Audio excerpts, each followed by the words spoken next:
Solve the following system of equations bye matrix या matrix methods. इसमें यह है कि दो आपके पास लीनियर इक्वेशन है। अब इसमें इन इक्वेशन का मतलब यह होता है कि एक लाइन की इक्वेशन, जैसे आप y बराबर mx प्लस सी से इक्वेट करें इसे, या ax plus by plus C equal 0 से इक्वेट करें आप, तो ये एक लाइन की इक्वेशन है जहां हम x y देखते हैं। जहां हम x और y और z भी देखेंगे वहां हम प्लेन के बारे में बात करेंगे, वहां प्लेन हो जाता है। इसको सॉल्व करने का मैट्रिक्स का तरीका यह है कि हमको एसेंशियली करना क्या है, दो लाइनें हैं, उनका इंटरसेक्शन पॉइंट निकालना है।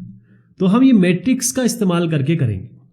उसके लिए तरीका यह होता है, इस मैट्रिक्स को मैं कैसे लिखूंगा ध्यान दीजिएगा, और उसके बाद इसमें काफ़ी सारी चीज़ें आएंगी क्योंकि हमको इन्वर्स भी निकालना होगा। ये सब चीज़ें आपके बैकग्राउंड में होनी चाहिए, यानी कि आपको इन्वर्स निकालना आना चाहिए, एडजॉइंट निकालना आना चाहिए, तब ये काम हो पाएगा। तो एक एक करके देखिए मैं क्या करने वाला हूँ। हमारे पास इक्वेशन है 5x प्लस 7y, इसको हम यहां ऐसे लिखेंगे -2, मतलब कांस्टेंट को इधर ले जाइए।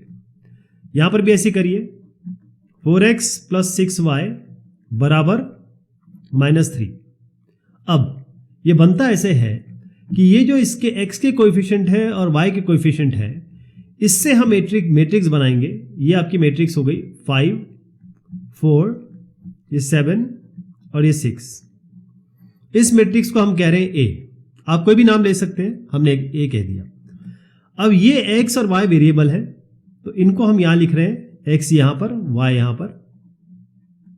इसको हम कैपिटल X मैट्रिक्स कह रहे हैं। इसके बाद यहां पर हम कांस्टेंट वैल्यू लिखेंगे -2 और -3, इसको हम लिख रहे हैं B। तो ये ax बराबर B। अगर आपको x निकालना है, यानी कि x और y निकालना है, तो x कैसे निकलेगा, a को इधर ले जाएंगे तो a इन्वर्स करेंगे। वैसे इधर जाता नहीं है, ये हमेशा a इन्वर्स से मल्टीप्लाई होगा दोनों साइड, ऐसे होता है। लेकिन चलिए x बराबर a इन्वर्स b।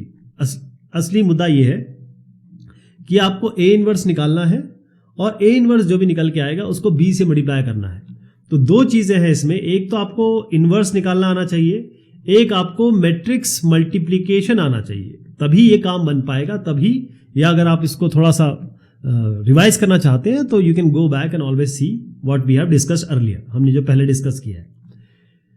तो ये करने के लिए मैं इसको पूरा का पूरा प्रोसीजर करूंगा एक एक करके। तो पहले हम यहां पर इसका इन्वर्स निकालेंगे। तो इसका इन्वर्स निकालने के लिए इस ए मैट्रिक्स का पहले मैं एडजॉइंट निकालता हूं। एडजॉइंट निकालने का सबसे अच्छा तरीका क्या है, इजीएस्ट तरीका क्या है, 5 और 6 को आप इसकी जगह चेंज कर दीजिए, मतलब एक्सचेंज कर दीजिए, 6 यहां 5 यहां, और 4 और 7 का साइन चेंज कर दीजिए। 2x2 मैट्रिक्स में बड़ा आसान है, ऐसे कर लीजिए। ये हो गया जी, ये आपका एडजॉइंट हुआ है। अब इसका आपको ए मैट्रिक्स का डिटर्मिनेंट निकालना है, और ए इनवर्स क्या होता है, ये होता है adjoint of A divided by determinant of A. तो डिटर्मिनेंट इसका निकालना है, तो ये डिटर्मिनेंट कैसे निकलता है, 5 6 30 -7 4 28, यानी डिटर्मिनेंट कितना आ गया 2। अच्छा, इससे पहले आपको एक और चीज करनी है कि डिटर्मिनेंट सबसे पहले निकालना है, क्योंकि डिटर्मिनेंट जब आप निकालेंगे उससे पता चलेगा कि ये लीनियर इक्वेशन, क्या ये दोनों इक्वेशन एक ही तो नहीं है, क्या ये दोनों इक्वेशन पैरेलल तो नहीं है। क्योंकि अगर ऐसा केस है तो आपको सोल्यूशन मिलेगा ही नहीं। सोल्यूशन तभी मिलेगा जब दोनों कहीं ना कहीं इंटरसेक्ट करती हो। तो ये डिटर्मिनेंट ऑफ ए निकालना बहुत जरूरी है। ये नॉन जीरो आना चाहिए, ये नॉन जीरो आएगा, जैसे यहाँ 2 आया है, तो ये नॉन जीरो आया है, तभी हम आगे बढ़ सकते हैं। क्लियर है? अब आ गई, अब एडजॉइंट ए आ गया। आप ए इनवर्स निकालने के लिए क्या करेंगे, एडजॉइंट ए को डिवाइड कर देते हैं किससे, आपके ये डिटर्मिनेंट से। तो ये आपका आ गया 6 -7 -4 5। अब अगला क्या काम है, ए इनवर्स को बी से मल्टीप्लाई करना है। तो हम ए इनवर्स को बी से मल्टीप्लाई कर देते हैं, यहां पर बी लिख देते हैं। बी क्या है आपका, यहां पर -2 और -3, ये कर देते हैं। तो मल्टीप्लाई करते हैं इस रो को इस कॉलम से, तो 6 × -2 प्लस -3 × -7,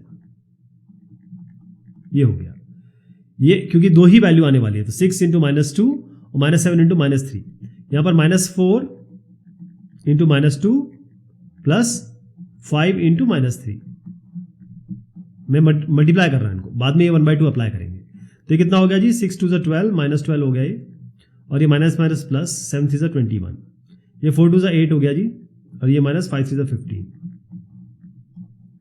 अब 21 माइनस 12 करिए, कितना आ रहा है 9, ये आपका हो गया 9, और 8 माइनस 15 करिए तो आपका आएगा -7, ये हो गया।